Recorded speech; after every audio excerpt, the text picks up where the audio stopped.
Chairman PTI barrister गौर का कहना है कि हमने हमेशा दहशतगर्दी की मजम्मत की है। सुहेल अफरीदी का दौरा सिंध बहुत अच्छा रहा और एक बात पर अफसोस हुआ कि सिंध हुकूमत का आखिरी दिन का रवैया जमहूरी सोच का अक्कास नहीं था।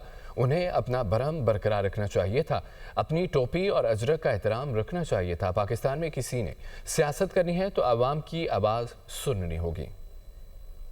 जहाँ तक दहशतगर्दी का ताल्लुक है, ये दहशतगर्दी तो सबके लिए कंसर्न है और वो जहाँ भी है हमने उनकी हमेशा से मजम्मत की है। सिंध के जो विजिट रहा है वज़ीर आला का, अल्हम्दुलिल्लाह बहुत इनकरेजिंग है, बहुत पजीराई मिली है, दुनिया जहान के लोग निकल आए हज़ारों के तादाद में।